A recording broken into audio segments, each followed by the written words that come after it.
আসসালামু আলাইকুম। আপনারা যারা জাপান অথবা বিশ্বের যেকোনো দেশে যাওয়ার চিন্তাভাবনায় আছেন, সেটা হতে পারে কাজের ভিসা অথবা স্টুডেন্ট ভিসা। আপনাদের উচিত এখনই আপনার যে সার্টিফিকেট আছে, আপনার যে এনআইডি, পাসপোর্ট এবং জন্ম নিবন্ধন প্রত্যেকটা পেপারস আপনার যাচাই করা যে আপনার এখানে কোনো ভুল আছে কিনা। আপনার উচিত এখনই কোনো ভুল থাকলে সেটা সংশোধন করে নেওয়া। কারণ আমরা এরকম দেখি যখন আমরা ফাইল প্রসেসিং শুরু করি, তখন হয়তো আপনাদের নামের মধ্যে বাবার নামের সাথে মিল নেই, অথবা আপনার সার্টিফিকেটে এক নাম, আবার পাসপোর্টে আরেকটা নাম, আপনার জন্ম নিবন্ধনটা হয়তো ঠিকঠাক নেই।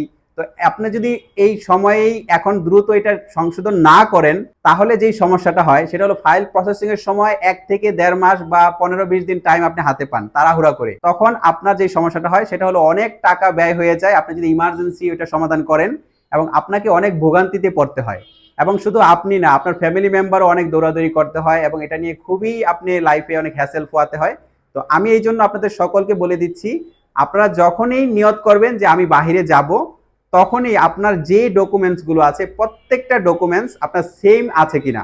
আপনার এক জায়গায় নাম যদি থাকে ইসমাইল, আরেক জায়গায় যাতে ইসমাইল থাকে, সেম স্পেলিং। যেখানে আই আছে আই, মানে প্রত্যেকটা 1 to 1 বর্ণ চেক দিয়ে দিয়ে একদম ডট সহ আপনি ফুল চেক দিয়ে ক্লিয়ার করে তারপরে ফাইলে রেখে দিবেন।